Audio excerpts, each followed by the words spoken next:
A very good evening to everyone. We've started the show without any internet problems like we did last week. Apologies for that last week. I know you lost me right at the beginning for a little while, but this week we seem to be okay so far.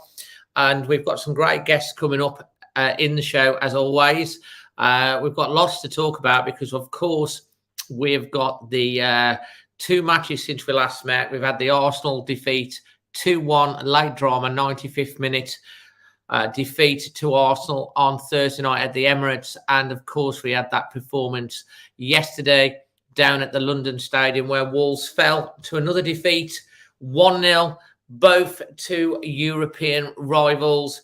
There was some talk with some fans on the way out saying the European dream is over. We'll be delving into that. Do you think that's the case? Still a long way to go the season. Obviously, two disappointing results. And it'll be interesting to delve into what the pundits think tonight on their performance and what they take out of these two games and how we look forward. I do have a little bit of an announcement to make later on in the show about a very, very special podcast that's coming later on this week. I want to say a big, big thank you to Spider VPN who power the show. VPN routers for your home, covering all your devices, allows you to watch all sorts of things and keep your data secure. And they just literally plug into your own router, and the link is in the description below. Press the link, make sure you bang that link and go and check them out. But thank you to them. And I do want to say a big, big thank you to everyone in the chat. We've already got 43 watching, which is absolutely fantastic.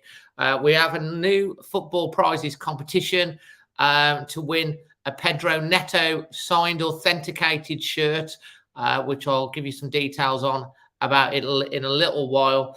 But, feel free to share on Facebook, on your messenger groups, on your WhatsApps, invite your friends, any Wolves fans to come and enjoy the show. And obviously, quite a few of you watching it live. Some of you will be watching it back on catch up, and the rest of you hopefully will be listening to this on the Always Wolves podcast, which will go live on Tuesday morning. So you'll be able to listen to it on your way into or home from work. Let me know where you're watching in the world as well. And as I say, we've got lots to get stuck into today. And my first guest, who I do believe was at West Ham, friend of the show. Hello, Josh. How you doing? Good, thanks you. Fantastic. And all being well, Josh, we should be able to have a West Ham fan from Hammer's chat coming on to talk about. He did promise to come on, win, lose or draw. We was hoping to have Chris from the Tottenham fan, but he decided he was very busy all of a sudden on that day and didn't come on. But but the Hammers guy is definitely here. Josh, obviously, I don't think you went to us, but I'm taking it you probably watched it on the telly. Yeah, I went into the Builders Arms in town and watched it in there with a few mates with a curry. Well, we'll come on to that. And then you were down there at the London Stadium yesterday. And what a lovely day yesterday it was in every way, apart from the results. Yeah. Good, decent weather, to be fair, when we went down, especially. I thought last week's weather was all right in general compared to today, where it's absolutely hammered it down. Well, we've got Derek here who's saying morning from Auckland. Carl saying evening, Josh. So, and that's really nice, isn't it? To say hi to you. Starting to get recognised now when you come back on the channel. To be honest, mate, I went to the West Ham game and I went down with Chris, Paul, and whose nickname's Ballack because he looks like that footballer Ballack, the German footballer. With them, I had a fantastic day. And Chris is coming on. Chris Mansell's coming on the show in a little while, and it was a great day. The producer was with me as well. We had a lovely time, and it's the first time I've stood in the stadium and actually took my coat off for ages because it was really kind of pleasant. Yeah, so I didn't take a waterproof coat with me like the last few games. I took a thicker waterproof coat, whereas this time I just wore my hoodie and a thin coat. And whereabouts in the stadium were you? Bottom tier, middle block, back 3 or 4 rows. and to the left of the goal mouth. Yeah. So I was me and the producer, we were on row 3, on the left hand side. So we were quite close in. There was plenty of cats, blow up cats that were bouncing around the stadium. The stewards were busy wading in to try and rescue those cats to take them to sanctuary. But there's certainly a few cats that survived. Yeah. One of my friends that I see sometimes travels down on the Cannock Wolves coach. She had a cat and she kept it for the whole game. And then we managed to get hold of a cat at the end. And there was a couple of lads, 2 of them had a cat and 1 of them didn't. The young lads, so we gave them our cat, so they all had a cat to go home with. And it was, one of the, it was a good bit of banter. What did you make of, before we get stuck into the games, what did you make of the stadium? Is it your first time visiting there? Second time I've been down to the Olympic Stadium. We went the season we come up and we got that last minute winner with Adama. And the same sort of, obviously a bit warmer that time because it was September. But as a ground, I know you're far away, but I think it's a collective ground, the way it looks and how many people it can hold. It's still quite impressive. And the concourse has got a decent size to it underneath. Yeah. Well, that's the one. There are some positives. The stadium looks impressive. When you walk in, it looks great. The concourse area is really, really spaced.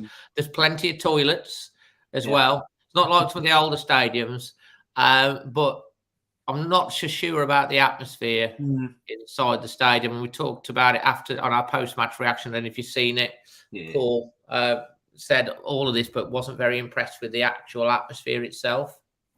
It's a shame, really, because there's a set of fans when they used to have Upton Park. That used to be really hostile. That did when you went there. Yeah. And, the noise from all around the ground was massive, really. And I think they've lost it a bit with being there now. I think they've said themselves in the past that the atmosphere, it doesn't, the way the stadium is and how far they are away from the pitch and how wide the roof is, it doesn't help them with the atmosphere as much.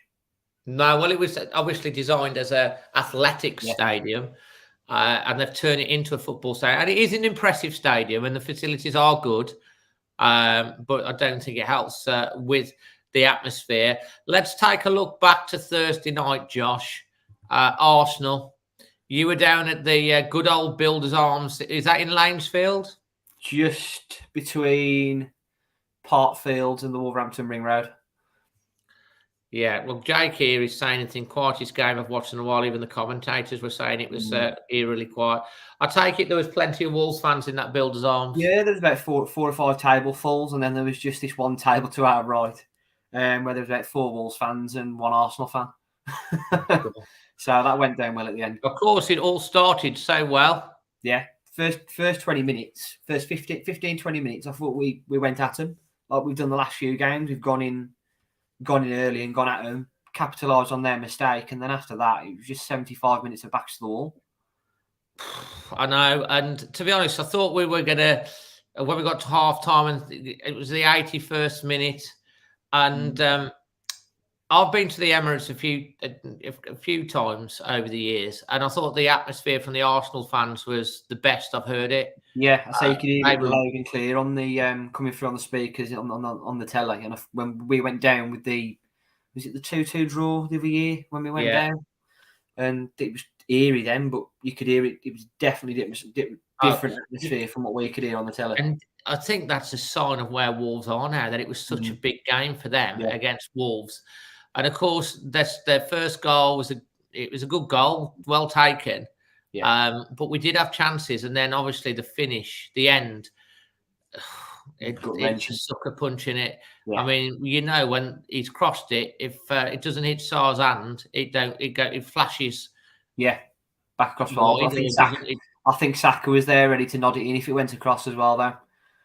I don't think he would have done, because I think it was going at such a pace. Right. I think it'd have been very difficult because he was wide of the post. He'd have had to been full on header to it back. But I think he might have got his head on it, but I think it might have bounced.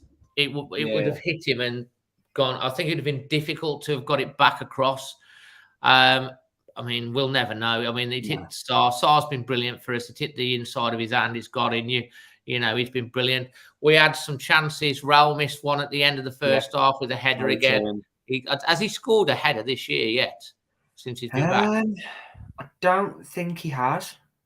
I mean, obviously he's had his head injuries, and I don't know whether he's the feel with the band round him is for his header. I know the first few games he was struggling with the band, wasn't he? Because he took it off in frustration sometimes at the end of the game. I think he has gone up for a few more headers since. But Wang had that chance which was saved. Pedro Neto, I thought he'd missed it, but I don't think he caught it well. But apparently, he deflected off the shin. Should have been a corner. That should have been a corner every day of the week. That had been a corner then. Obviously the flow of the game would have gone differently, and probably that ending wouldn't have happened. But it is football. On the balance of play, you have to say probably Arsenal deserved it, but not in the way they won it.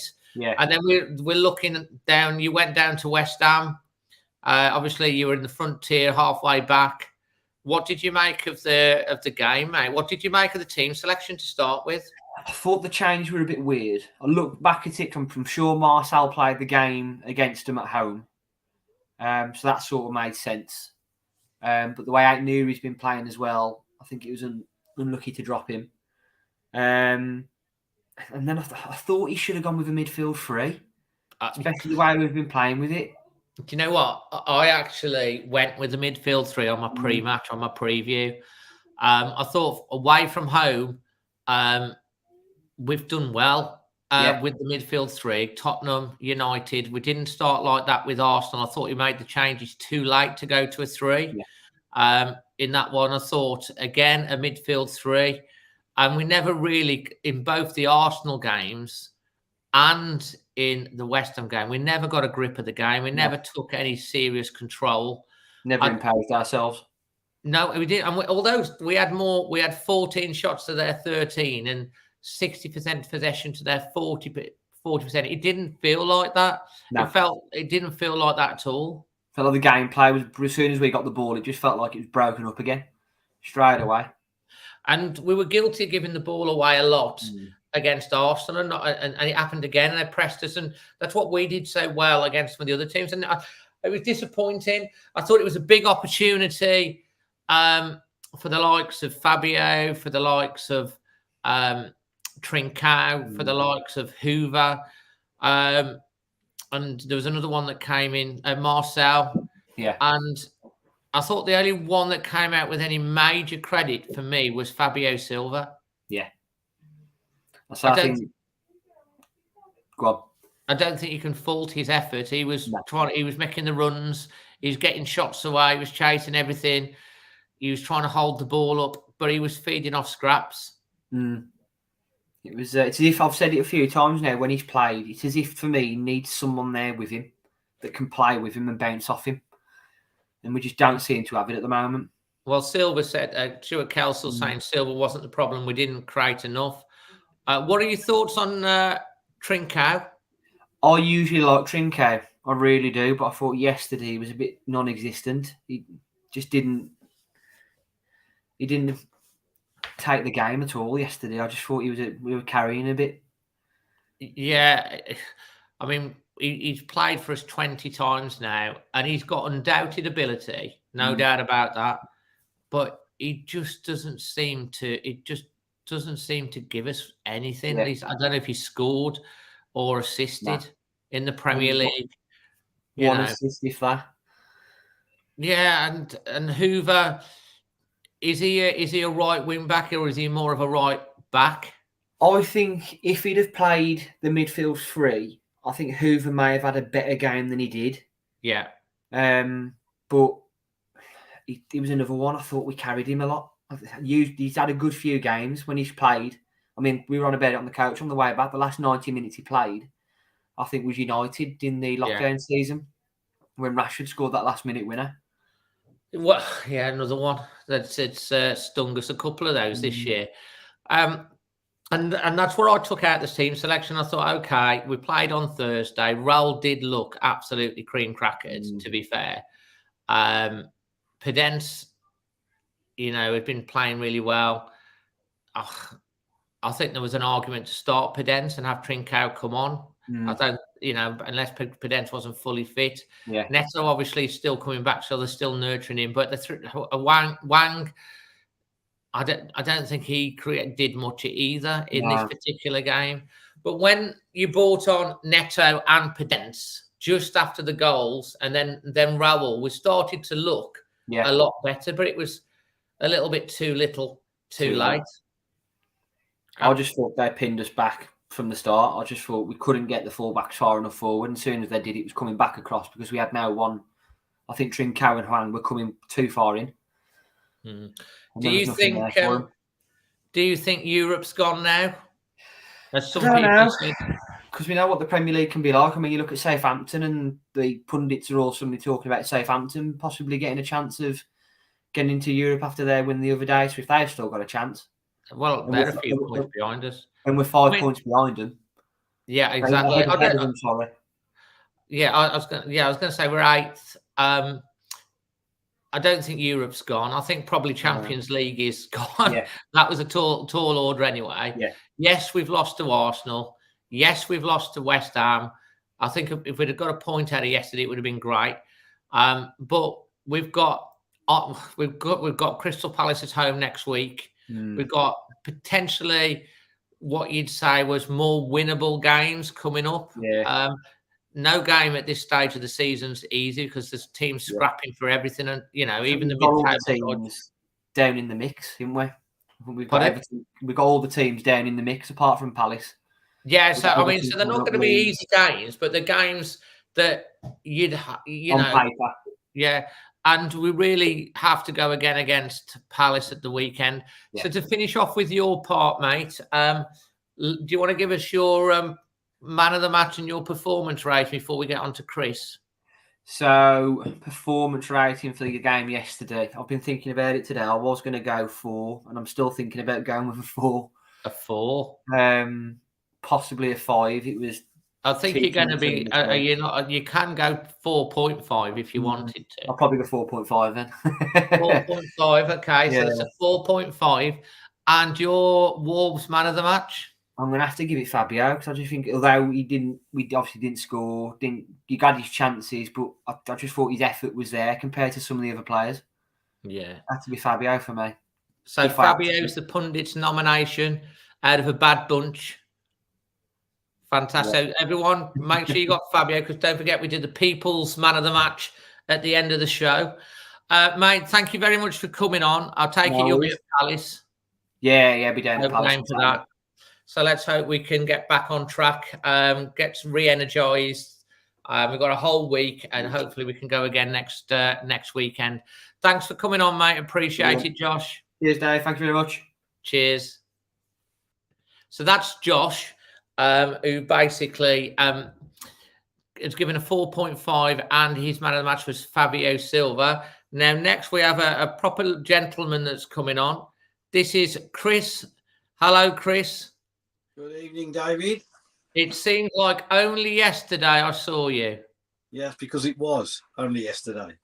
Would you do me a little favour, Chris, and just lean forward into the mic a bit so we can hear you better? Right. That's it. Fantastic. Chris, Arsenal and West Ham, sum up your feelings after the 2 games.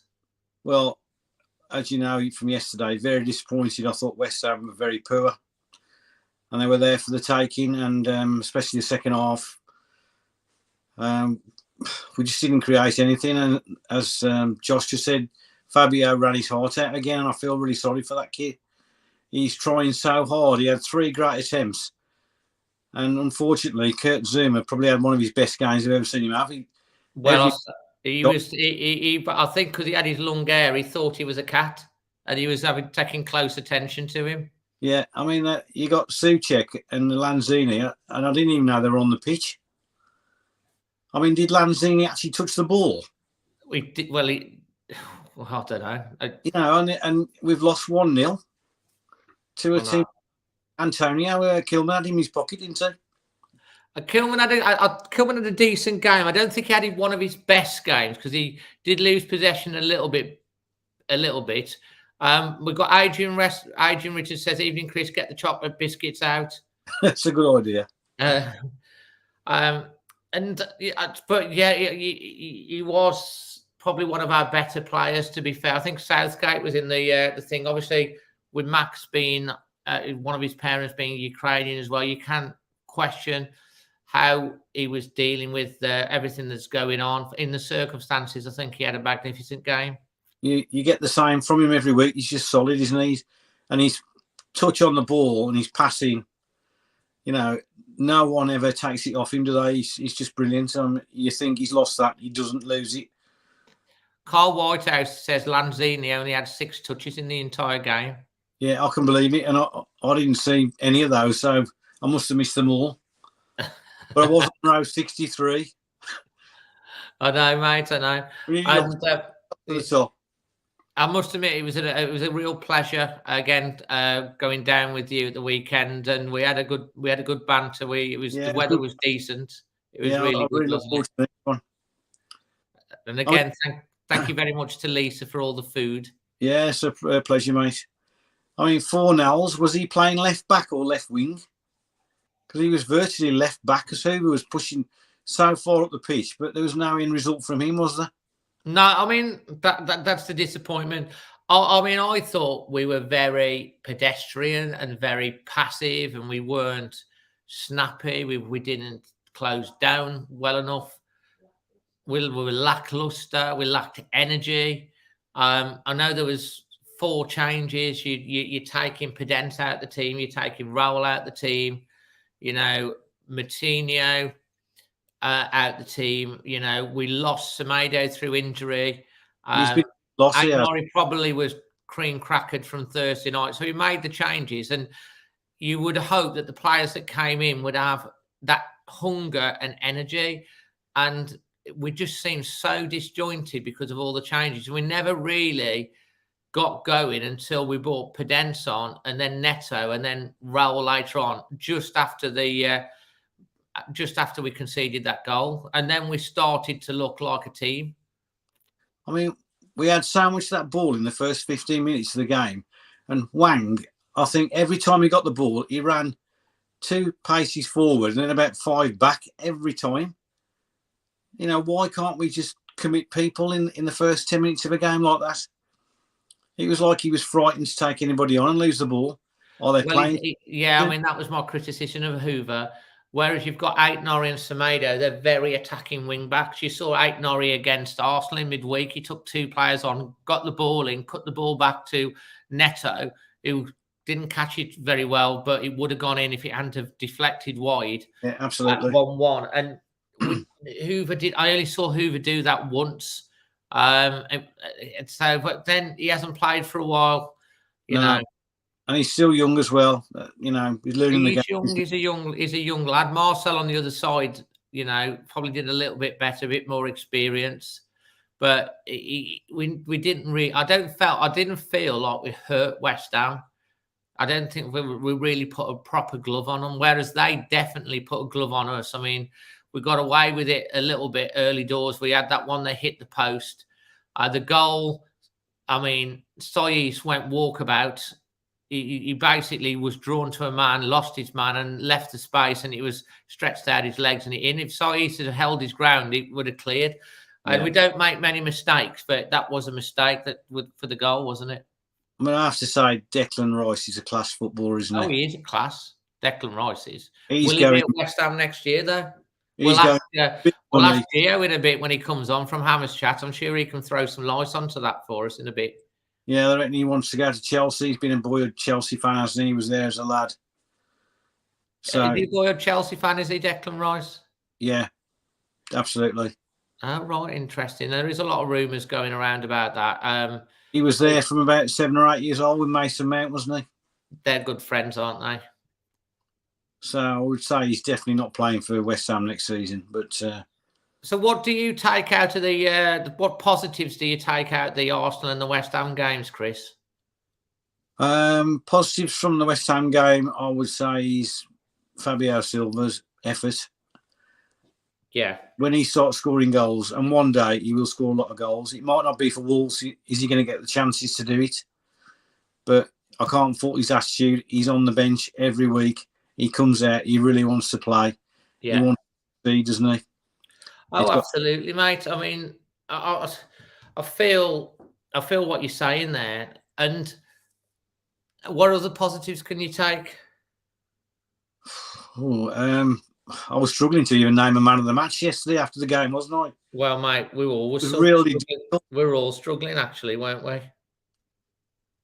It's a shame. I mean, we had the same at Norwich. We had it at Crystal Palace. We just get these games come along every now and again, and we just show no endeavour to score a goal, do we?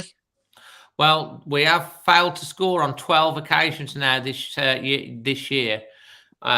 Out of, I'm not sure how many games we've played, but how many games have we played now? 27, is it? It's more than that, isn't it? I think. Don't know. Not sure. Don't know. How many games have we played? Someone will tell. I should know that, shouldn't I? It's a tough place to go and play in front of 60,000 people, 57,000. It didn't feel like 60,000 people, though, did it, Chris? No. I don't think that's the West Ham fans' lack of trying, necessarily. They got some fantastic support there for a change, haven't they, the other night? Yeah, it's just very hard, I think, for them to make any real noise. It just feels a bit soulless, that stadium. As much as it's a fantastic stadium and the facilities are great. Carl says 26 games played. So we've failed to score 12 occasions, nearly half out of our 26 games, and we're 8th in the table. If we'd have managed to put a couple of goals in on any of the other ones, just think where we would have been. But that's football, isn't it, Chris? We were talking about Trinker, weren't we, yesterday, Dave? Yeah, and I know Paul, my son, obviously he was there as well, and he doesn't think he's ever going to hack it at Wolves, does he? He's got 20. He's had 20 games. Yeah, and he's yet to have an assist. I know it's not good enough, is it? Really, from Barcelona. Well, it's an option to buy, and at this point in time, I certainly wouldn't be spending 20-odd million and making him permanent when I think we could go into the market and look at better options and spend the money better. I think he's a good footballer, but I don't know whether he'll do it in the Premier League. No, absolutely. So, mate, obviously we go again at Crystal Palace. Who are you going to go for now? You've had time to think about it for your man of the match. What, at West Ham? Yeah. I think Pundit again. You stick with Pundit for his 30 minutes, 25 minutes. But he comes on and suddenly things open up. He changes direction and suddenly there's 3 passes on. No one else seems to do that. And I personally would have liked to have seen him started with Pundit and then brought him off. I know he played Thursday night, but he just gives us something. And he's just so unpredictable. He's hard to read. He creates things. And when he came on, we looked a lot better straight away, but we're 1-0 down and we're not really good at chasing games. We're good at defending leads, but we're not good at chasing leads, are we? I think if we'd have gone 2-0 up at Arsenal, we'd have definitely won that match. Well, we had the chances and we didn't, but no points. I mean, is Europe gone, Chris? No, not at all. We've still got, 12 games left, is it? Or is it more than that? 12 games left, yeah. That's 36 points. Because there's a few Wolves fans walking out said to me, Europe's gone, Dave. And I was like, nah, it's not gone. It's a setback. You win 2 games, back in it again, aren't you? Because all the other teams going to win 2 games on the trot. Who's West Ham's next game? I'd like to see what they're going to do in their next game because I wasn't very impressed at all. Well, we'll ask Gio when he comes on in a minute. He'll probably be able to give us. I wasn't that actually impressed with West Ham yesterday, personally. And Gio might come on and give a view. I thought they got the job done. I thought they got some good players. But they don't seem as fluid as they did early on the season. But they got all that matters that they got the points. But like you say, are they going to go and string 2, 3, 4 wins together? Wolves are capable of doing that. Man United, I don't think are capable of doing that at the moment. Tottenham, I'm not so sure. Arsenal seem to be on a run, but they've got a tough run. So, the next 4 games, not 4 fixtures, when you get to sort of 8 games out to see where we are then, Wolves have got a favourable on paper run of fixtures. It'd be interesting to see how many points we get out of that, and then see what happens. But I think it's anywhere from 3 to 8. Any one of those can finish in any one of those positions, can't they? Dave, can I just bring up one question about Arsenal, West Ham, Tottenham, Wolves? Who's got the best defence? I think we have, haven't we, at the moment? You build success on a strong defence, don't you? Yeah. You know, the Liverpool's, Man United's years ago, they had a great defence, didn't they? But we've got to start putting the ball in the back of the net more. Yeah. We need to absolutely whip someone. It's about time we whip someone. 3, 4, or 5. We need to do that. Hopefully it'll happen. One of these days we'll have 5 shots and they'll all go in. We've got a fantastic building block here, this defence. But somehow we just need to be a bit more expansive further up the pitch. Well, Roger Tomlinson said it's Liverpool versus West Ham, he thinks, next. Well, interesting. West Ham go to Anfield. So that's going to be interesting. We're at home to Palace. So but you never know what's going to happen in football. It's like Tottenham went and beat City. You wouldn't put it past West Ham going there and getting a result, would you? It's just how it is.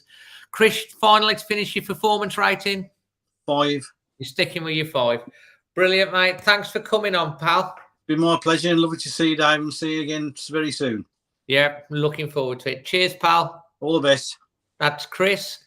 And next up, I've got a special guest because we've got Gio from Hammers Chat. Hello, mate. Thanks for coming. You promised to come on, win, lose or draw, and you've got the win, 1-0.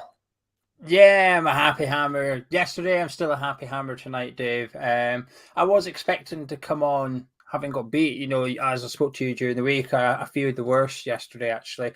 So I always think that when you win games you perhaps didn't expect to win, you enjoy it that little bit more because there's a surprise element as well as a victory element. So, yeah, very happy hammer. And you've got someone here saying Team Gio. Nice. Quality. What did you make of the game, mate? I mean, in terms of the pattern of the game, it was a beautiful day. And what did you make of Wolves from a West Ham? Were they not what you expected? When I saw the lineups, I saw West Ham's lineup first, naturally, and I was a bit like, "Oh no, we're doing the same thing again." I thought it was what I expected from David Moyes. I thought the lineup was what I expected from David Moyes. And in the last few weeks, we've been a bit poor playing that formation in that way. But he tweaked it. But obviously, you don't know that when the team sheet comes out. You've got 11 players. You've got to try and make up what the formation is. So it seemed quite obvious.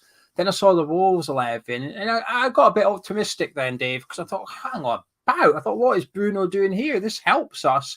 I wasn't scared. When I saw the Wolves team, the fear factor disappeared a little bit. And I think if the fear factor from Wolves disappeared a bit from me as a fan, I'd imagine it would have disappeared a little bit from West Ham as well. I wouldn't be surprised if Moyes got the Wolves team sheet and thought, what are they doing? What's going on? Where's the players I've been worried about all week? Brilliant. Happy days. Now we can move 5-10 yards up the pitch compared to what we were perhaps going to do pre-match.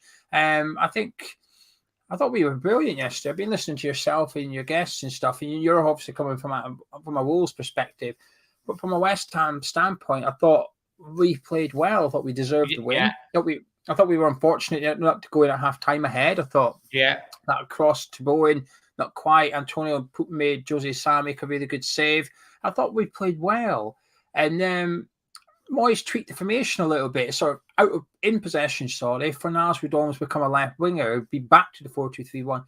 But out of possession, we were very much, Fornals was becoming a left wing back, and we were almost matching you up man for man formation-wise. And I thought the one player that I was relieved was on the pitch for Wolves was Hoover, because I just thought he didn't get forward at all. Whenever you gave him the ball, he just stayed still. He was passing sideways. And obviously when you normally have Semedo there who does bomb forward and cause you problems, and I thought actually it played into our hands completely. That one player, I think, was the biggest reason that we played so well against you, actually, playing Hoover at right wing back. I actually think Moyes might have been preparing for Semedo, I know he went off injured against Arsenal, so there was a bit of a doubt anyway. But even Johnny would have been a better option than Hoover in that right wing back role, just bringing an attacking outlet to Wolves, because I felt like the way that we had Fornals lined up from a defensive standpoint, it was almost like we were sacrificing him a little bit because of the attack from your right-hand side, and it didn't come at all. I thought Hoover just, whenever he got the ball, he turned around and passed it back. I thought, brilliant, you're playing into our hands. And I honestly thought we played really well, Dave. I was very, very happy with what I saw. You closed us down. I think I was expecting more, really, because obviously where West Ham were. But I said, I don't know if you watched my reaction after the game or you've watched the match vlog from my point of view. I've said that West Ham definitely deserved it. I mean, the stats are funny in this game because the stats were 60% possession to Wolves, 40% to West Ham. And the stats say that we had 14 shots to your 13. So when you look at the stats, you think, well, that's an even game that Wolves probably shaded, but it didn't feel like that at all. It felt definitely like it was more like a 70-30 game in West Ham's favour. You were the dominant side throughout. I wish we'd have played three across the middle, as Josh has. I think he would have played three across the middle from the start, but we didn't. And we never got a foothold into the game. And we got away with it in the first half. That shot from, was it Declan Rice hit the post? You got a couple of close calls. We had a chance right at the end of the first half. And we did better. It started better in the second half. And then you got that goal. And then we really struggled to really create a clear chance. And West Ham defended really, really well. I saw the game out well. Yeah, I think Kurt Zuma was man of the match, which I guess indicates the sway of the game and that we had to defend. You know, that tackle from him on Fabio Silva was world class. You know, this is a player under immense pressure. Let's not beat about the bush here. Zuma's under immense pressure the last few weeks and stuff. He's really stepped up to the plate since the incident in the bad press and the correct bad press. But I thought he was a monster against you yesterday. Anytime you come forward, there was battles. There was at times there was a Wolves player backing into him, and he was favourite to shield the ball and stuff. But Zuma somehow just nicked it off him. I thought, wow, that is one of the best performances, probably one of my favourite performances this season from an individual player for West Ham. Kurt Zuma against you guys yesterday. I thought he was dominant from start to finish. And when you've got a centre back like that, you've got a chance, don't you? It becomes difficult. I think like I said, when your lineup come out, I thought it was wrong. And when you say play three across the middle, you perhaps you should have done. But I think you either need to play three across the middle and dominate the midfield like you do some games, or you need to possess a real threat in the attack. And I don't think you did neither. So we didn't have to worry about your midfield, but we also didn't really have to worry about your attack very much either. There wasn't much. I was almost, if I was to remove my West Ham side of it, I would have been disappointed by Wolves yesterday. We didn't have much game plan. There wasn't much there that made me think, oh, the Bruno Lage got a trick up his sleeve. You know, he's worked West Ham out or something. There was none of that. It was quite the opposite, actually. I thought David Moyes had Bruno Lage's number from start to finish for the game. And I thought individually, the individual battles across the pitch, I think our players won the majority of them. You know, Fabianski, I only recall him making one save, and that was from a Neves 20-yard shot, and it was a decent strike, but straight at him. I thought Fabianski had a comfortable enough game for a goalkeeper, which you boys should be disappointed in. But mate, I think you've summed it up. The word disappointed is exactly, I think, how most Wolves fans felt about that game. Disappointed with the lineup. Maybe understand it to a point because we played on Thursday night and obviously he's looking at energy levels and stuff like that. And it was a big opportunity for the players to come in and they never really took it, but they haven't had much game time and it showed. Disappointed from the lack of energy, the lack of fire that we seem to have. I felt that we seemed very passive in the game, passing side to side, looking.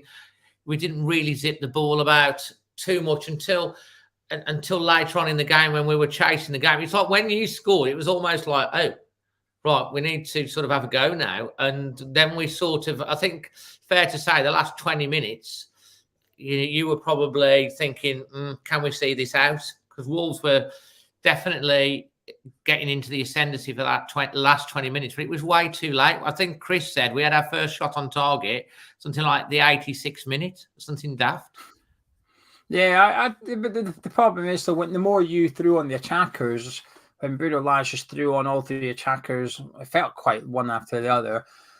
I actually thought this opens up the game for us, though, from a counter-attacking perspective. Yeah. You switched to 4 at the back. I thought, hello, if Antonio can get a run at Connor Cody here, we've got a chance or something. Yeah. Unfortunately, Antonio was knackered with 10 minutes to go, so we couldn't really utilise it. The only one criticism I've got on Moyes yesterday, you should have had Antonio off. As soon as you look tired, get him off, get fresh legs on it there, so we could carry a threat. But whenever we needed an out ball, we didn't really have one, because Antonio had given his all. He was knackered at this point. Your defenders were starting to get the better of him, and every time we got the ball and got rid of it, it came straight back at us. But I thought the defense played superbly. Tactically, they were very good. They were in their line. Ben Johnson had a tough gig up against Neto when he come on, and I was surprised that Neto came on over to the left, but I think it was quite evident what your game plan was then. That was get out to him and get it in the box and see what happens. Yeah, but I thought it was a bit naive, because I thought until Neto was on the pitch, he'd had put some crosses in, but Fabianski was catching everything. He was dominating that, and anything he wasn't catching, Dawson and Zuma were heading it. And I just thought, well, you've just watched us, your manager this is, for, I don't know, the best part of 70 minutes, winning everything in the air. Your game plan for the next 20 minutes is to cross it. I thought it was a bit silly, if anything, and it played into our hands. We, as West Ham fans, when teams just cross the ball against us, we're okay with that, because we're like, you're not going to beat Dawson and Zuma in the air. It'll take a very, very talented striker to beat them in a 50-50 in the air. Yeah. It doesn't happen very often. So I felt quite comfortable, actually, for the last 10 minutes of the game with that, because I thought you didn't really test us. I thought Neves wasn't really creating anything. I thought Raul Jimenez, for whatever reason, come on and try to back heel. I thought this guy doesn't even want it today. Mate, I'll tell you what, I was screaming at that, because I love Raul, and he played the back heel, and he just needed to pivot and shoot. He could have pivoted and got a shot away, and he back heeled it, which is, I don't know whether he's just not caught. I don't know what it is, but I was literally screaming at that point, going, shoot. But he did the back heel, and it broke. The attack broke down. If he comes off, it's genius. But he should have. He had the space to turn, pivot on that, and shoot. And we've seen him do that. So I don't know why he didn't do it, but it passed us by. I thought Fabio Silva was our best outlet in terms of shots. He tried to get a few shots away, but as you say, your defenders did block a lot of those shots really, really well. To finish off with, Gio, where do you think both Wolves and West Ham will end up finishing come the end of the season?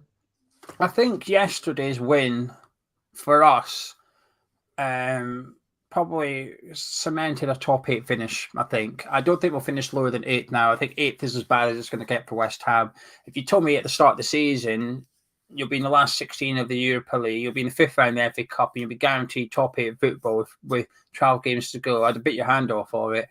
So we're in a really good position. The problem is, between now and then the season, we will drop points. We play Liverpool. We've got an FA Cup game on Wednesday night against Southampton away. Not an easy game.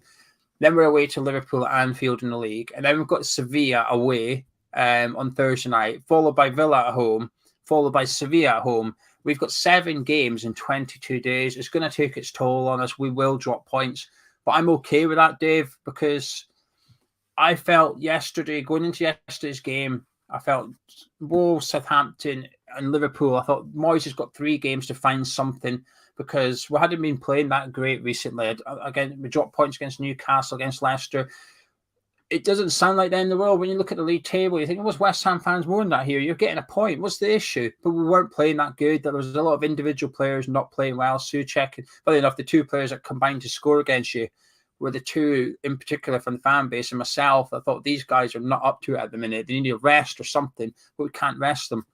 So I felt yesterday was match day 1 of 3 where Moyes has to find something so we can go to Sevilla and have a go in the Europa League. We've got Sevilla over 2 ties. Sevilla are a good side. They knocked us out of the Europa League. They're a Europa League specialist, Sevilla is. So if you're going to put your money on a position to finish, if I was to say to you now, pick a finish 3 to 8 for Wolves and for West Ham. Just give us your gut feeling. West Ham 7th. Yeah. Wolves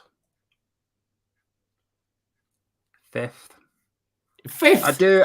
Yeah, honestly, I'm. You asked for my gut feeling. Listen, You might have lost I a tell you couple what, of you're going games to be on winning defense. loads of supporters over here for saying that, Wait, mate. no, you know this is my honest opinion because we spoke a lot off camera, right? I admire a lot about Wolves. I think, yes, Bruno Lage got it wrong yesterday. Had we played your first team from the start, it would have been a completely different game. Had you not played Arsenal on Thursday, yesterday it would have been a completely different game. I think Bruno Lage bottled it a little bit and he got it massively wrong. It's fine. You write it off. You go again next week. Palace followed by Watford. It's 2 winnable fixtures for you. And in the meantime, we play Liverpool and Villa. Yeah. Spurs are a shambles, right? They are a mess. You've lost 2 games. One just unfortunate against Arsenal. Another one because your manager got it wrong. Spurs are getting it wrong pretty much every game. Yes, they just thumped Leeds. Who hasn't? Everyone's thumping Leeds at the minute. It almost doesn't count. Man United are still a bit of a circus. You know, they've just struggled at home to Watford. Tottenham have struggled away to Burnley recently. These are teams down at the bottom of the table. I think Arsenal will be the team that probably goes in and gets 4th in the league. But then it's the rest of us, isn't it? It's that other 4 fighting for those European places below that. And I think you'll be the best of the 4, to be honest. And I think we'll finish above one of Tottenham and Man United. It'd be amazing if we did finish 5th. You know, that would be, and it's still. I think West Ham will finish in a Europa League in a European place. I think you'll end up finishing 7th or 6th personally. But you know, and if Wolves finish 5th, I'll be over the moon. But it's so much to play for, mate. Thank you so much for keeping your word and coming on. If you want to find out more about Gio's, your channel's Hammers Chat, all things West Ham, cracking little channel. I was delighted to be on there for your party preview, and hopefully we can return the favour again next season. Hopefully, because of course we will. The Premier League, fantastic. Cheers, mate. Thank you very much. Top guy, top man. So that was Gio from Hammershaft giving him his thought.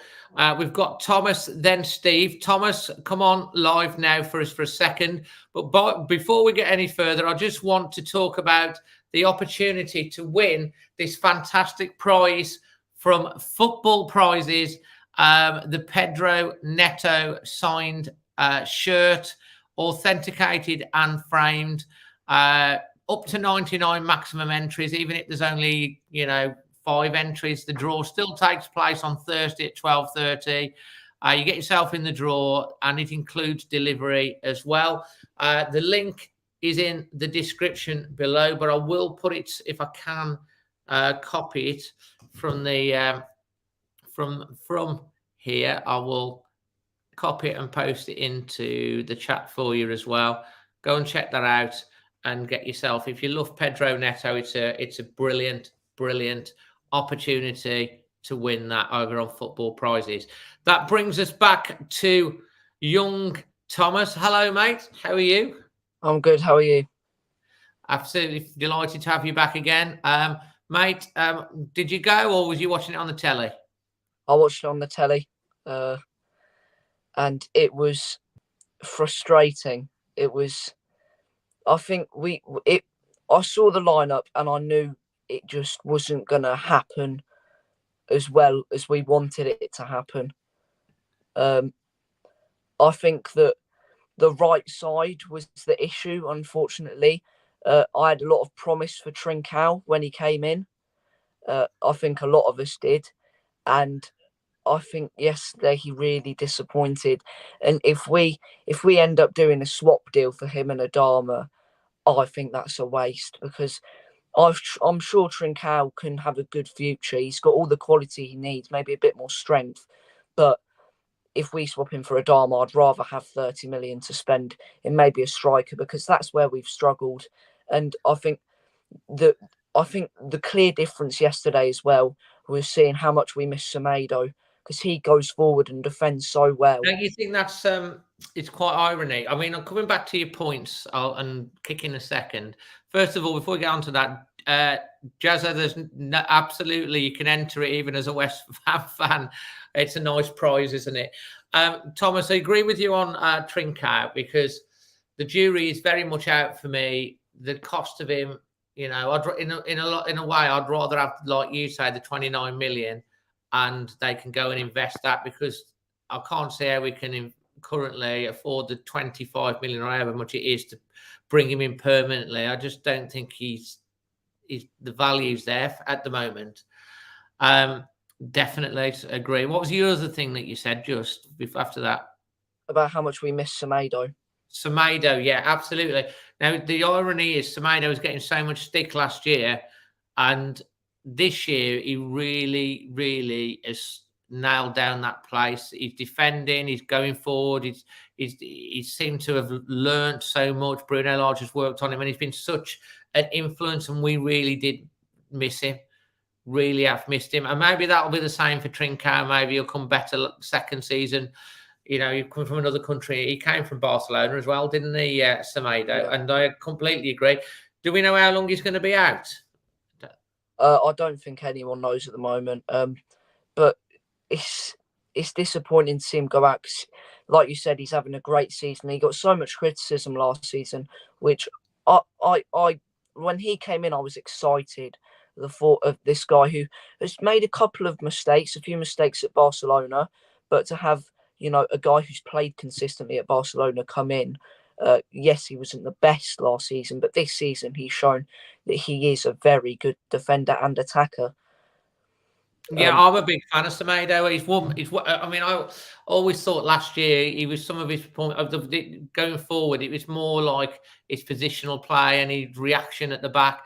This season, he seems to have nailed it down, but he was coming into Nuno's team. He was learning a new system, and obviously Barcelona spend most of their time attacking anyway in the Spanish league, so you have to defend more over it. And he's been a key part, and we've missed him. And I thought we missed Ait-Nouri yesterday as well. Yeah, definitely. I'm not sure whether he picked up a knock or he was just cream crackered, because wing backs go up and down, up and down, up and down, and they probably expend the most energy out of all of the team, and that's why he switched. But the ones that came in, Hoover and Marcel, didn't really create much going forward. You know, what positives can you take out of the two games, Thomas? Out of the two games, I think Neto, when he came on yesterday, I thought he was possibly our best player. He's my man of the match, really, because he came on and he provides so much excitement. He drops deep and he carries the ball forward. And we've missed that from losing Adama and having him out. There's just not much. I think what I've learned is that I think when Bolly gets fully fit, I'd like to see him have the chance instead of Saiss. I think Saiss on a number of occasions has been absolutely class for us. But against Arsenal, he wasn't goal side for both of the goals. Well, you should say that, because Carl Whitehouse has just said the same in the chat. Would anyone agree that Bolly should play the next game? And then with West Ham, he should have been goal side again. And I mean, he works hard and he is excellent for the team on so many occasions. You know, he's a threat in the box when it comes to corners. But I think Bolly, you know, we've not seen him this year and he's excellent. But another guy we've not seen, Chiquinho, he's got an assist so far in the under-23s match and he looks exciting. And I'd like to see a bit more of him. That's still 4-3, the under-23. 4-3. The last time I saw it was 4-2, so I'm not sure. But they put out a very strong 11. Mosquera scored. And Mosquera as well, you know, we've got these players that we're still waiting to see for the first team. So it's an exciting time. But when it comes to positives from the two games, it was good. I thought Hwang, you know, his work rate's very good. Fabio's work rate, it's undeniable. Just the end product really needs to improve. He likes getting shots off, which we didn't really have against West Ham. But the problem with not getting the shots off was we were crossing the ball in a lot. And Bruno spoke about it after the match. He said Fabianski is one of the best cross collectors. And I was thinking, why are we crossing the ball into Fabio? The best cross collector. Yeah, against Zuma, Dawson, Johnson, these massive defenders, Souček, Rice. Crossing shouldn't have been the way we should have approached the game. And we approached the Arsenal game the wrong way as well. We shouldn't have sat off. It was like watching England against Italy, that heartbreak. Because we scored the first goal and then we sat back. We were inviting pressure. And as good as we are at defending, if a team comes at you for 80 minutes, the chances are they're going to score. And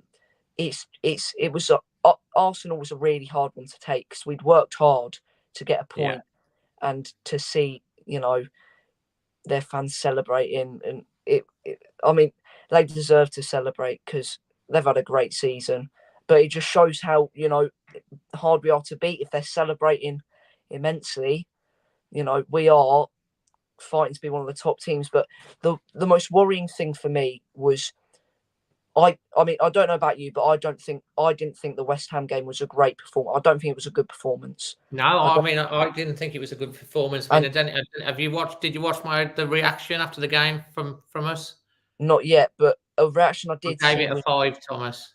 Yeah, I'd make sure you 4. Watch those reactions, though, Thomas. I will.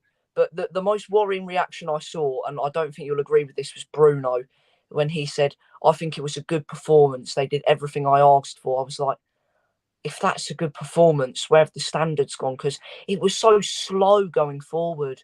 It was either backwards, sideways, and then Hover running forward, and then he'd just stop. He'd try and beat the man, but he can't get past Johnson or Cresswell, or he'd sort of stop, turn back. At points, Kilman was in front of Dendoncker and Neves, and it's really worrying. But it's good to hear that you've put a 5 as match reaction, because it just was not good enough. Well, yeah, I mean, I gave it a 5. That was my gut feeling after the game. I think we all did. Yeah, it was quite a good. It was. I think to be honest, Thomas, sometimes like you come across as a real breath of fresh air. You're a young lad. You understand the game, and you talk really honestly and very articulately. And I think your points that you make are brilliant. To be fair, mate. So, what's your man of the match and your performance rating? Man of the match is going to be Neto. He changed the game when he came on, and he just added that excitement. A couple of teammates let him down. Fabio had a poor cross, but he against Arsenal as well, he had that shot off that should have been a corner, but he added excitement. And then the rating's got to be 4 against West Ham. We were slow going forward. The defending was okay. It was good, apart from the goal and a couple of other chances set piece wise, and just going forward was abysmal. Because I mean, Bruno, I think he's excellent. Started Hwang, which I wasn't against, because he's been, you know, he scored against Arsenal. He provides that constant pressure. Fabio, I didn't mind, but when you start Fabio and Trincao, who have both scored 0 goals in this season so far, you've not got a guaranteed threat. With Raul, Podence, Neto, Hwang, you all know it's going to be threat. But Silva, I agree with what the other pundits have said. He needs someone next to him. But yeah, it wasn't good enough. But Palace, I'm hoping we can get a good result, get back on track. Well, let's hope, mate. Absolutely brilliant as always. Some brilliant points. As David Mole says here, well done, Thomas. Very, very eloquent. And Trudy Price is also saying that. Very well said, Thomas. Thank you so much. I love having you on. It's great to have the youngsters' view on it as well. And say you always see the game. I mean, you play a little bit yourself as well. And you always say it really, really well and honestly. Thanks very much, Thomas. Thank you for having me. You're welcome, mate. Hopefully come back on again. Yeah, definitely. Nice one. So that's Thomas. We've just got 2 more to go. That's Steve and Jack, who's joined us. Steve, hi. How you doing, man? Good. We haven't had you for a while, but it's so good because, like, mate, you're so busy with your group and the Owlers, and every time I ask you, you're normally like gigging. Yeah, something going on, mate. Normally, yeah, I know. I missed a few games, unfortunately, as well. Liam was on the telly. He was, yeah. He's on Starstruck when he was Rag and Bone Man. So he kept it really quiet from everybody, I suppose. And even yesterday, about it? I knew. Yeah, I did know about it, but he was very coy about it, kind of thing. He wasn't saying very much. And even yesterday, when we were on the coach on the way down there, he's like, "Steve, do not say to anybody about that today." So he wasn't even going to watch the TV program. He wanted to be at the Wolves game instead, you know. So no, absolutely. Is that like? I've not seen Starstruck. Explain to us what it's about, because it reminds me of, like, what is it that you say? Hey, watch your name tonight. I'm going to be, and then there's stars in your eyes type of thing. Is it that type of thing? Kind of thing, but they do dress up as a character, but they have like 3 of the same person. For example, there's like 3 Tina Turners or there's 3 Wagon Bowmans, and like one group wins. I think it was Celine Dion as well on Saturday, but I think the Tina Turners won, and everyone was going crackers that Liam should have won it, really, because he was the best one out of the Wagon Bowman as well. So they should have won the whole thing, really, but not to be. No, well, it's a good experience. So on to the game. I mean, Arsenal and West Ham. How did you watch? I went to the West Ham game. Arsenal, watched it on telly. Yeah, just disappointing, really. I mean, the Arsenal game, it was a good start, obviously, wasn't it? You know, but it's just showing that kind of killer instinct, I suppose, that we need to have if we're going to start competing with these big boys. West Ham was just a complete disappointment, wasn't it? I think we all said, everyone's been saying what I was going to say, really, about the team sheet and everything, and it was, if I was a West Ham fan or a West Ham manager, I'll be looking at that team sheet going, we've got a good chance here. You're absolutely right. We offered nothing really going forward.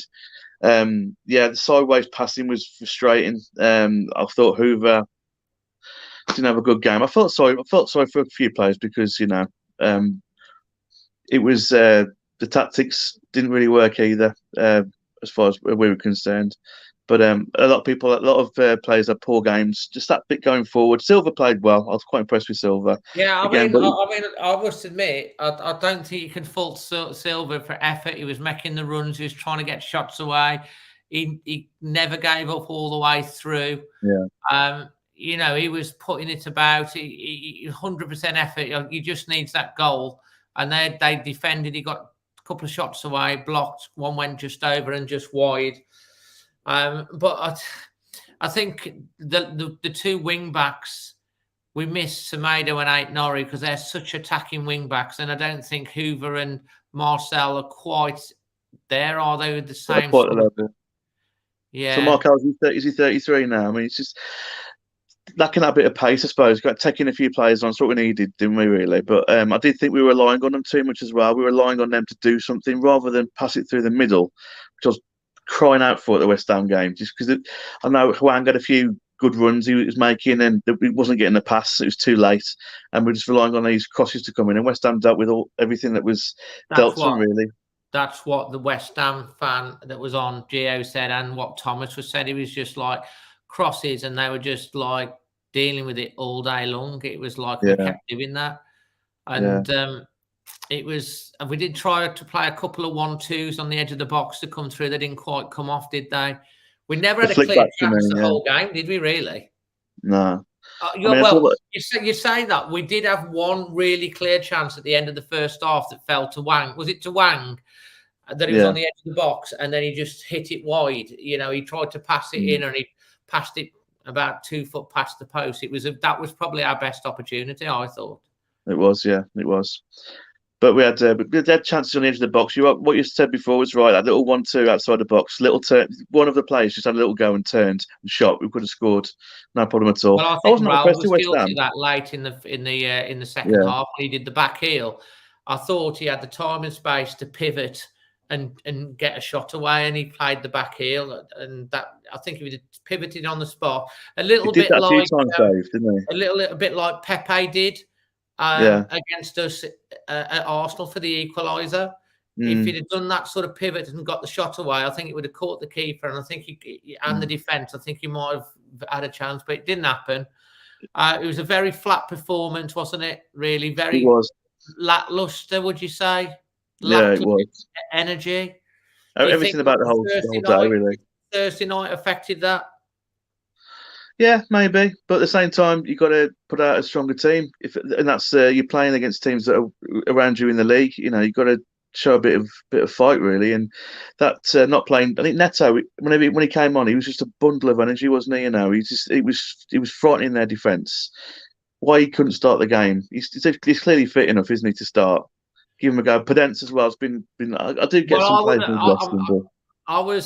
We were all really shocked with I think surprised when we saw the lineup come out. The fact that, you know, maybe Raul, I was kind of saying in the build up to the match that Raul looked a bit cream crackered and Fabio maybe earned a start, but then you keep Pedence and Wang round them because I think Pedence, you've then got Neto and Trincao to come on, and Pundit we know is going to, if he runs out of steam, he runs out of steam, and we get on the front foot. But it would seem to very much Nuno tactic. It's like, let's keep it at 0-0 till about 60, 65 minutes. Take a chance if we get, and then we'll bring on Neto, Jimenez, and Pundit to try and win the game. And that was very much how Nuno used to look at it in some ways last season, wasn't it? And it was a little bit like that. And the West Ham fan came on, Gio, and he said when he saw the lineup straight away, because he was worried about Wolves, he's like, where are these players that I'm worried about? And if that's the mentality of a West Ham fan, then is that not going to be the mentality of the West Ham team going, well, hold on, these are all on the bench. We can... It just changes your mindset. And I thought, it's in hindsight now. You can understand when I was trying to justify it before the game, because it's like, okay, we played on Thursday, but I think there was too many changes. Personally. Too many. I think Paul Silva was, he was doing from the start, really having no real quality backup player with him. Pundit, when Neto with him would have been, giving him a fighting chance. But I felt sorry for the guy because he was battled so hard. He got the better of Zuma a couple of times. Zuma had a fantastic game himself. He did. How slight he is compared to Zuma, he got the better of him a few times as well. So he was my man of the match personally. I thought he deserved it, even though Jazza wants to know, as a West Ham fan, how do you reckon it ranked as an away day, West Ham? I've got to be honest, when I walked out into the ground, I was impressed, but it just felt like a massive cricket ground, if that makes sense. Like a big, it doesn't seem like it's a football ground kind of thing, Atmosphere was very flat. We were singing a few tunes to him, You Sold Your Soul. I'm not going to sing the rest of the tune, but all the West Ham fans were clapping and agreeing with this kind of thing, because it was very flat, the atmosphere was. We were quite quiet as well, I thought Wolves fans were, but it's a very strange ground. We didn't have a lot to cheer about, to be honest. I did put up songs and stuff like that and have a go, but you didn't get the you didn't ever feel at any point that there was any momentum really with Wolves, and the fans tried their best. I think a lot of my feeling on the West Hammers, I think we've all think it's a great little stadium, looks brilliant, really good facilities on the inside, spacious for the fans, plenty of good concourse area, plenty of toilets. Walk in, it looks impressive, and then it's like you say, it's like a cricket ground in it, big bowl, and it's difficult to generate. So I'll give it good marks for facilities, but as in terms of the Emirates, the Thursday night, I know it was a big game for them, and that was really good, and Leeds were really good when we were away. So what positives can you take out of these two games? Not a lot, really. I've got to be honest, but I think only positive from yesterday for me was Silva's showing signs of the player could potentially be. He just needs that few goals, I think, and I'm excited for him, really. I said to the start of the season, I thought he played his last game for Wolves, he was that poor, but now he's getting better and better. When I've seen him, I'm looking forward to seeing how he develops as a player. I really am. I've got to be honest, we had a great January, didn't we? Some fantastic performances from players, but we've been flat past couple of games, and the Norwich game as well. So I've got nothing to shout about, really. Well, that's true. Since the Tottenham game. So your performance rating and your man of the match? Silva man of the match, and I'll give it a 4. That's been polite. Yeah. So then we've got Silva, Kilman, and Semedo, and Pundit sort of nominations for the people's vote at the end. Mate, I take it you're at Palace. Yes, I should be. I might be gigging with Liam, but I'm hopefully going to make the game. Just hopefully. We'll see. Yeah, you're so busy with your gigging, mate. Fantastic. I appreciate you taking the time to come on tonight, though. I'll keep Thank you very much, Dave. Nice one, mate. Cheers, buddy. Cheers, pal. Take care, pal. See you, bud. So that's Steve. Fantastic to have him on. And last but no means least, coming up late. Hey, Jack. Morning. All right, mate. How you doing? Morning. You're not on that late. Been a long few days, mate. I know. Yeah. Tell me good about evening, everybody. There we go. I'll get it right this time. It's good to have you on.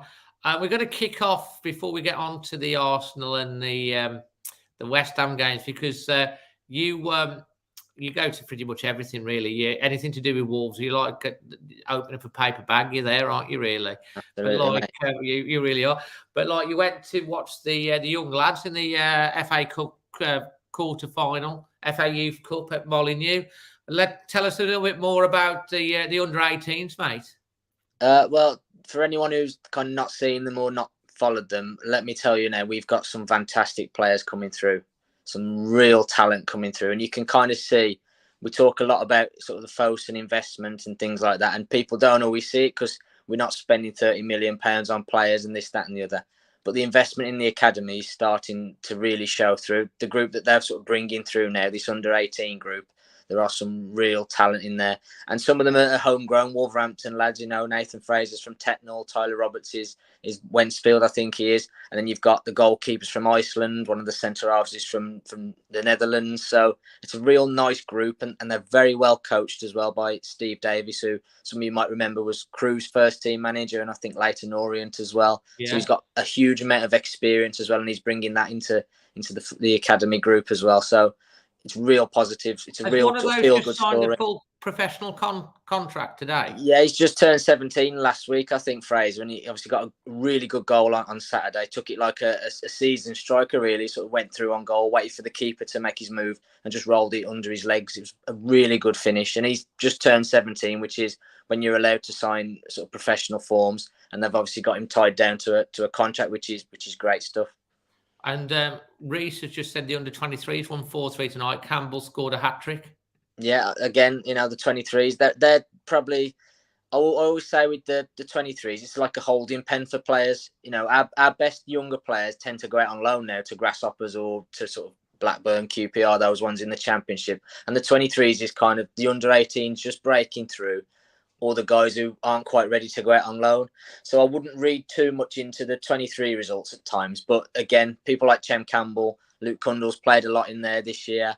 Marquez is back from loan. He's playing regularly in there now. So there are some good players in that group as well now. You know, if you're at a loose end or something, they're definitely worth going and watching. But I think the under-18s are probably the sort of the shining light at the minute, really, I would say.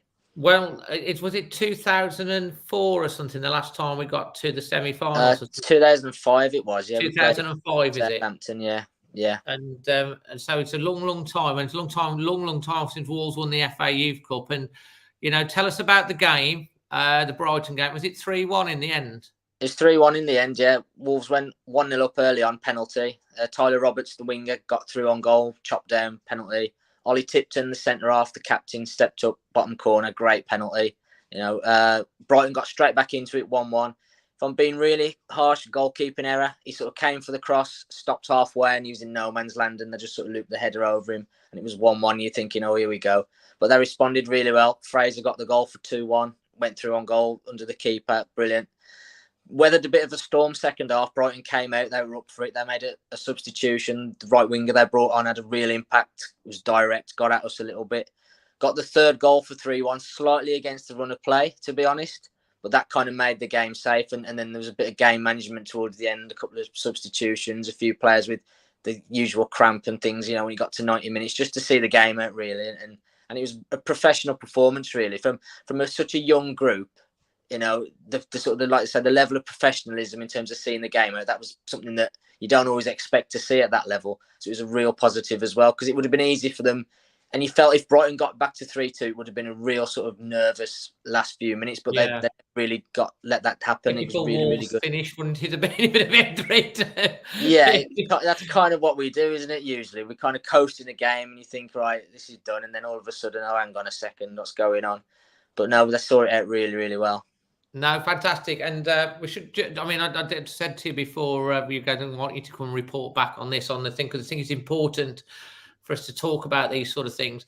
And the under-18s, which it's the under-18s have got Manchester United in the semi-final. Is that correct? Yeah, away at Old Trafford. Yeah, there's not been an official date yet, but is it not a neutral ground for the semi-final, or is it home and away? No, it used to be home and away legs, but they've reduced it now to one leg, I think. I'm not quite sure the reason why, but it's just drawn now, and we were drawn away at it was Man United or Leicester, and Man United have got through. So it's a trip to Old Trafford, for which, again, you talk about experience. that's going to be fantastic for the boys. They're actually playing at Old Trafford. Yeah. Well, I think the competition rule is you have to play at the first team's home ground. That's why we've played at Molineux in all rounds we've been at home, and we played at Sellers Park when we had Crystal Palace as well. Oh yeah, that's right. So fantastic. So you got Manchester United, and who's the other semi-final? It's Chelsea versus Blackburn or Nottingham Forest. So you'd expect probably Chelsea to get through. So yeah. And if they did get to the final, where's the final? I'm not sure yet. I think again they just draw it. I think it's a one-off game. I think they just draw who's going to be home or away. So it could be Molineux, could be anywhere. So. Can you imagine if they got to the final? I think there'll be a few go to that. I think there were 1,500 there on Saturday, which is a good crowd. And my friend that I was with said, this is what they need. They need to play in front of a crowd, because we know academy football, usually playing in front of your parents, a couple of scouts, and that's it really. So having fans in there that are sort of paying to come and watch and give an opinion, it's important for them as well. So, if people are out there and can get to Old Trafford whenever the date is, go and get yourselves up there and support the boys. Josh Woodbury say whoever wins between us and United, the finals being held at the winning team's ground, apparently, is what he's saying. Yeah, so it could be a Molineux final, couldn't it then? So that can you imagine? That would be special. It would be, yeah. We might lift some silverware after all. Well, there we go. Could be not a wasted season after all then. No, brilliant. Great for that. And they're doing absolutely brilliant, mate. So long may it continue. And like you say, it's brilliant to be able to, because you're quite studious on the your stuff, and you followed the youngsters, the under-23s and the under-18s, so it's brilliant to hear your thoughts on that. Pushing ahead to the Arsenal and West Ham games, did you go to both? I did, yeah, like I say, it's been a busy few days. And hasn't it just, I was cream crackered after Arsenal, I've got to tell you. I got back about 2:30 in the morning. Yeah, I was about 2 o'clock. Yeah. I mean, let's talk about the Arsenal game first, and then we'll get on to West Ham and finish it off, mate. Thoughts on that? I mean, Arsenal was probably frustrating in terms of the last-minute goal. But if you're being really honest, it was kind of coming, wasn't it? You just felt we just hadn't got anything left to give. I was kind of likening it to a boxing match. If you watch the boxing, you can take punch all day long. The referee won't stop the fight. He'll only stop the fight if you're not throwing anything back. And in that second half against Arsenal, we weren't throwing anything back. We were just defending, booting it out, clearing it. We had nothing up front to hold the ball. It was coming back all the time. We couldn't cope with their tempo, their pace. There's no rhythm from our play. We couldn't keep the ball. And if we'd have got away with a draw, it would have literally been we got away with it. And it was disappointing because actually first half we were very, very good. We got the 1-goal lead. We had 2 or 3 good chances first half. I think Raul had 2 to make it 2-0, and there's the Sace offside goal, which I've looked back and it's so close, isn't it? I think it could have gone either way. And you're just thinking, let's build on this. It felt like a bit like a Tottenham performance, didn't it? You were thinking, right, we've quietened the home fans down, we've quietened the home team down. We're in a position here. It's in our palm if we can just manage this game. And for some reason, we just didn't. Whether we have to give credit to Arsenal for stepping it up, because they were very, very good second half. But we just couldn't cope with the intensity. And once they got to 1-1, you just thought this is going to be a long 10, 15 minutes. And it was unfortunate we couldn't hold out right at the end. But I don't think we can complain about the result, to be honest, because I think they were better. I think it's the way it ended. Yeah. Right, if they'd have scored on the 80th minute and it was 2-1, they did deserve it on the balance of play. It's just a sucker punch. But then those are the swings and roundabouts, the joy and the pain of football. We've been on the other side against Villa, where we got those late goals and late win and then delirium. And you can understand the Arsenal fans being so ecstatic about that win. It's a big win for them. I went away disappointed, philosophical. Okay, we've lost. Move on to West Ham. Go again. And I don't know. West Ham it was a funny old day. I mean, what were your thoughts on the team selection when that came out? I mean, I kind of understood. I mean, we had a big game, like we say, Thursday night. It would have took a lot out of the players emotionally, physically. There wouldn't have been a lot of recovery time perhaps in between them, which obviously plays into Bruno's thoughts. We're obviously not involved in that dressing room. We don't know who was fit, who was, struggling. So, he makes those changes. You just back the team that he puts out, don't you? We knew Semedo wasn't going to play. You know, Nuri was really. Any idea how long Semedo's out for? Have you heard anything, Jack? I've not. The only thing I've been told is that it's not a torn hamstring; it's just a pull. Whether that's true or not, I don't know. So that would lead me to think it's a few weeks rather than a few months, which is obviously going to be important because we missed him so much yesterday. It was untrue. So yeah, I mean, I thought Raul probably needed a break after Arsenal. Obviously, whether going back to the Emirates on Thursday after his injury took a lot out of him mentally, I don't know. Obviously, we haven't had that conversation with him. I was pleased to see Fabio start. I do like Fabio. I've said on your show before, haven't I? I'm kind of in his fan club, and you know, there's not many members of the fan club at the minute, but I'm hoping people will sort of get on board. I like Fabio. I mean, I think it's not his fault that there's a £35 million price tag on him. If he was 15 million, he wouldn't get half the stick. But I thought out of all the players on the pitch at the weekend, he did give 100. I mean, I'm not saying that the others didn't, but he just literally never stopped trying the whole game.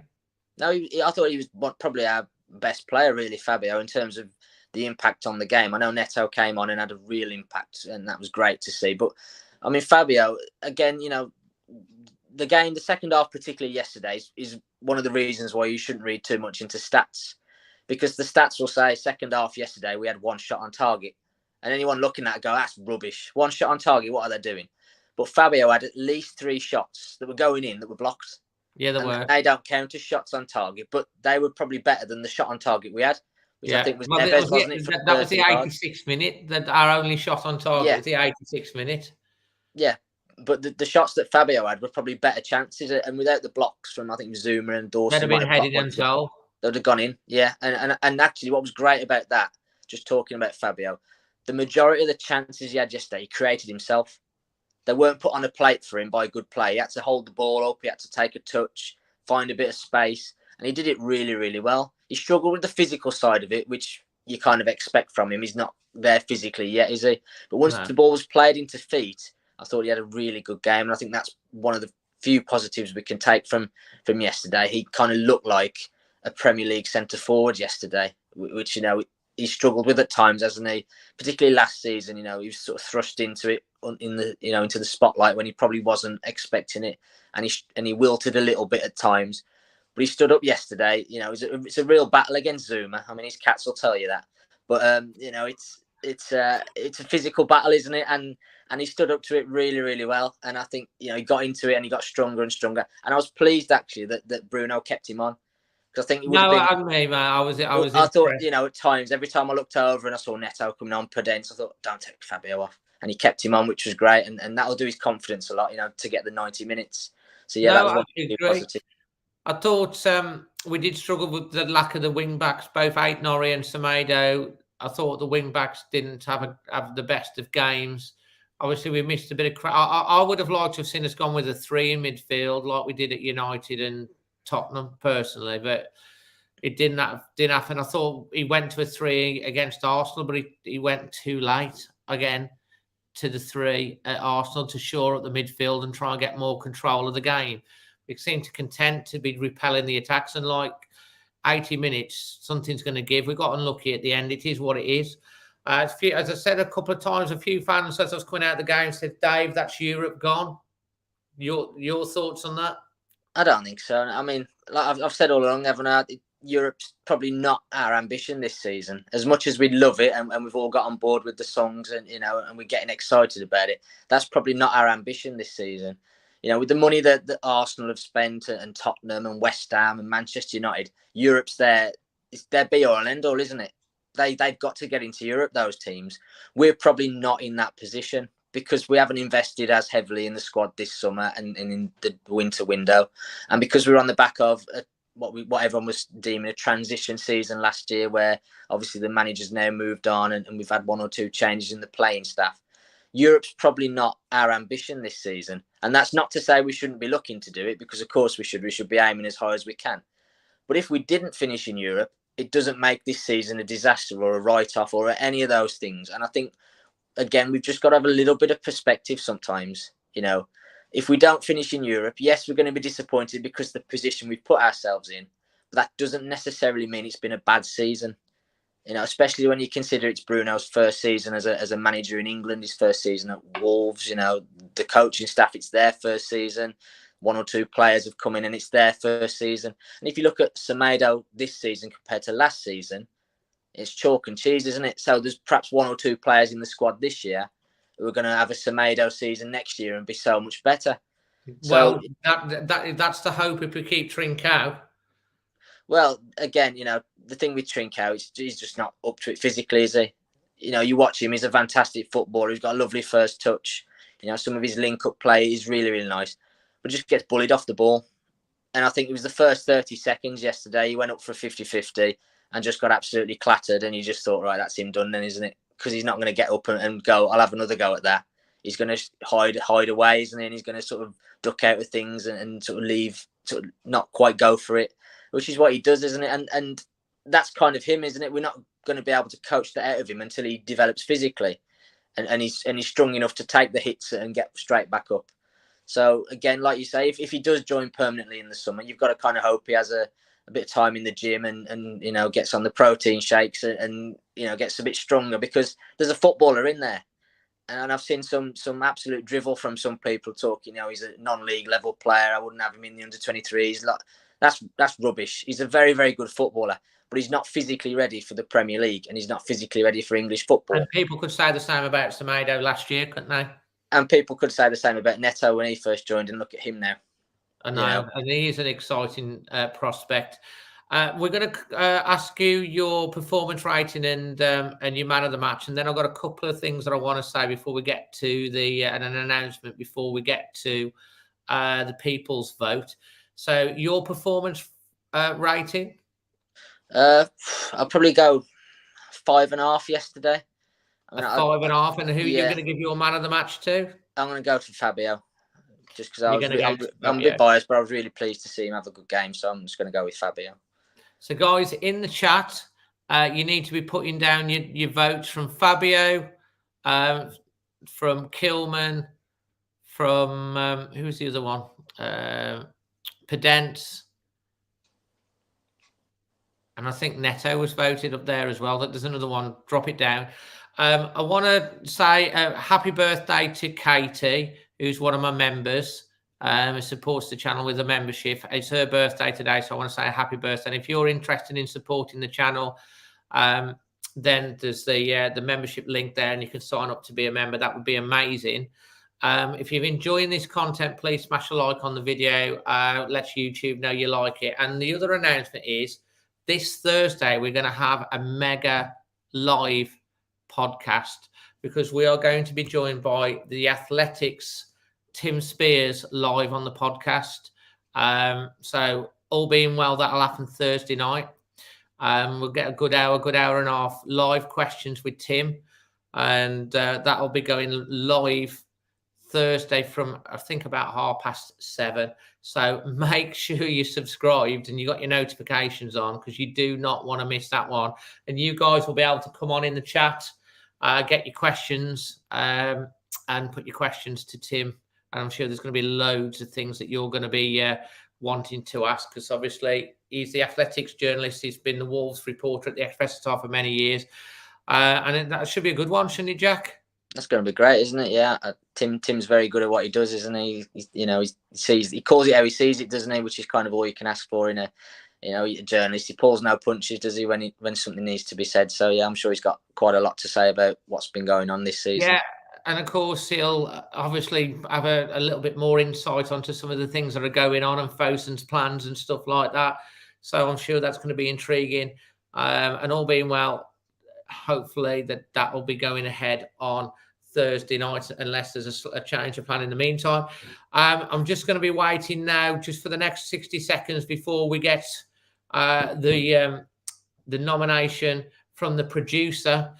Looking ahead to Crystal Palace, Jack, thoughts on that? Tough game. Not a team you particularly look forward to playing. They're a dangerous side, aren't they? They've got a lot of what I'd call flashy players up front. Zaha, Elise, Eze, that can cause you problems on their day. They've got a little bit of a weakness at the back. I think they're not the strongest in defence, particularly and fullbacks, I don't think. So that's somewhere we could perhaps get at them. And I know they've had issues with the goalkeeper recently in terms of Butland and Guaita. They've not quite been able to stick with one. I mean, it reminds me a little bit the last few home games, Southampton and Leicester. You know, if we play well, then you give us, you know, more than a puncher's chance of winning, don't you? But we've got to be at it. We've got to be a lot better than we were against West Ham, that's for sure. Because if we're not, then Crystal Palace will punish us, and it's they've got players that will, you know, Sahar can punish it. We've got to be on the front foot from the off. I think they have got a week, you know, a week's gap, so hopefully they've got some downtime to recovery time, and we'll hopefully, aside from probably Semedo, we'll have a full squad to pick from, and we'll see, you know, normal service. But I can't see the likes of Trincao and Hoover starting. I think it's more likely going to be Aitnori will be back in. You probably think Johnny Otto will come in. Martini will probably come back into the middle two to go with the three. Would you swap Sayis out for Bolly at this point? I'm not sure I would. Not necessarily, no. I mean, Sayis hasn't quite been at it since he came back from the African Cup of Nations. I think that's probably fairly obvious for everyone to see. But it's been such a good defensive unit this season, hasn't it? Sarr, Cody, Kilman, Sayis as that sort of four at the back there. I wouldn't be making changes for the sake of it. If someone's injured or can't play, suspended, etc., then of course you've got to make changes. But they're sort of getting so used to each other's game now. I think if you can keep them there for the consistency, then you've got to, because, you know, someone like Aitnori, for example, does get injured every so often, so you have to make changes there. Yeah. So if you're having to make enforced changes, then you're deciding to make changes for the sake of it as well. It becomes quite disjointed, doesn't it? I think there were probably, if we look, I know we're looking in hindsight, but there were probably too many changes against I agree. I think two changes too many. I would have kept Pedence up front. Personally, I think just having that Pedence up front would have made a big difference to start us off. And once we get our noses in front, we're hard to we don't lose. I think it was the Arsenal goal in the 95th minute. It was the first time that we've took nothing out of a game after scoring first since 2018 or something stupid. Cardiff away, wasn't it? 2018. We went 1-0 up and lost 2-1 as well. So the stats kind of back it up, don't they? When we go in front, we're very, very difficult to break down, and we're dangerous on the break for teams. When we go 1-0 down, we struggle to then break teams down that sort of sit off. And I mean, I thought West Ham's fans kind of got on their back quite a lot towards the end of the game yesterday, didn't they? They could kind of feel that something was happening, but we just didn't manage to do it, did we? So no, we didn't. With the last 15 minutes, if we'd have nicked a point, I was thinking to myself when it got to the 81st, 82nd, maybe we can do an Arsenal, but just didn't happen, did it? No, I mean, I thought, to be fair, I thought we were better second half. We did improve, and particularly when the substitutions came on. And if we had nicked a point, I think that might have been all right, because West Ham were better than us first half. We'd have kept them within 2 points. And I think that's probably coloured a lot of people's reaction, hasn't it? The fact that, you know, we've lost to a team that we were sort of chasing down, and it's just opened that gap up a little bit. That's why people are frustrated and venting a little bit. You know, if we'd have lost 12 games to go, Jack, 36 points to play for, mate. It was a third of the season, more or less, isn't it? So, you know, there's still a huge amount of football to be played. And all of a sudden now, you look at the league table, pretty much everyone's got something to play for. You know, the title race is back on. The top four is on. The European places, the relegation's wide open all of a sudden. So everyone's going to be playing someone who's playing for something at the minute. No, there's no dead games, are there? No, not unless you maybe Brighton. Yeah, but even they're probably pushing and looking at us and thinking, well, Wolves have lost 2 in a row. You know, we're only 7 points behind them or whatever it is. You know, so it's one of those, isn't it? Exactly. I mean, if you put 2 or 3, 4 wins together, or 2 or 3, 4 results together, and all of a sudden the table changes very, very quickly. It does. Europe's, you know, it was a setback. I still think it's within reach. If we don't reach it, whatever happens, if we finish in the top 10, top 8, it's still a decent season for this first year. The disappointment, obviously, with the FA Cup, what happened there, because there was an opportunity, but that's gone. And he gets his first full season. I think if we get European football, we're more likely to be keeping hold of a certain couple of players, and also it gives us the opportunity to go to that next level to entice players in as well. If we get the European football, and because we need a bigger squad, we can't go into a Europa League campaign with the same small squad like that Nuno had. We would definitely need an extra 2 or 3 players in that, because it's going to put extra pressure on the season for next year. But there you go. Final thoughts, Jack? Again, keep the faith, everyone. I know I say it quite a lot, but it's been a good season. We've had a couple of disappointing results, under par performances. But what I will say, we've had the last 5 games. We've had Arsenal, Tottenham, Leicester, Arsenal, West Ham. So 15 points to play for. We got 6, so we've got over a point a game from those, which is a tough little run of fixtures. We've got, on paper, a kind of little run coming up. I think we've got 5 or 6 games against teams that are sort of 10th to 16th, something like that. So, put a run back together that we can, which we know we're capable of, and things will start to feel better. And like I say, just keep perspective. Don't kind of let the results sort of cloud how you view the season as a whole. Yes, we're all disappointed. We could have done so much better against West Ham, particularly. That wasn't really a true reflection of what this team's capable of. But it's going to happen, isn't it? Everyone has games like that where they don't show what they're about. Mate, and I've just noticed that comment there. Things could always be worse, couldn't they? We could be 13th in the Championship with Andy Carroll up front. I was just about to say, if you want cheering up, the West Birmingham Baggy Birds down the road, there were 10 games or something, 13 games into the season. I don't think they lost, looking certain promotion. And then Steve Bruce is it Steve Bruce that's there now? Well, absolutely. I mean, they got rid of the previous manager because the football was rubbish, and they've appointed Steve Bruce. And they ain't won. Riddle me that, so. And they've just gone 1-0 down at home to Swansea. Jesus. If they hadn't have had that good start, they'd be really struggling to going down to League One, the form that they're in. But if you want to put a smile on your face, come on, Swansea. Fantastic. Agent Bruce in charge, says Carl. Guys, thank you very much for joining. Like I say, make sure you subscribe. You've got the bell notifications. Hopefully that podcast will take place live here on YouTube on Thursday. And I know you won't want to miss that. You'll be able to get involved with it. Check out in the description. Please support my partner, Spider VPN. Click the link and check them out. If you want to be a member, the details are down below. And of course, enter the Pedro Neto shirt. You can enter that for the chance that you've got till Wednesday at 7:30 to get in the draw for that. And that will be drawn live on the Football Prizes Facebook page at 12 midday on Thursday. I watched the draw myself for the Pundit shirt, and it was very, very good. Very fairly done as well. Thank you, everyone. From me and Jack and all the pundits, and the people's vote did end up going. Fabio Silva was the winner of the people's vote. Until the next one, always Wolves. Always Wolves.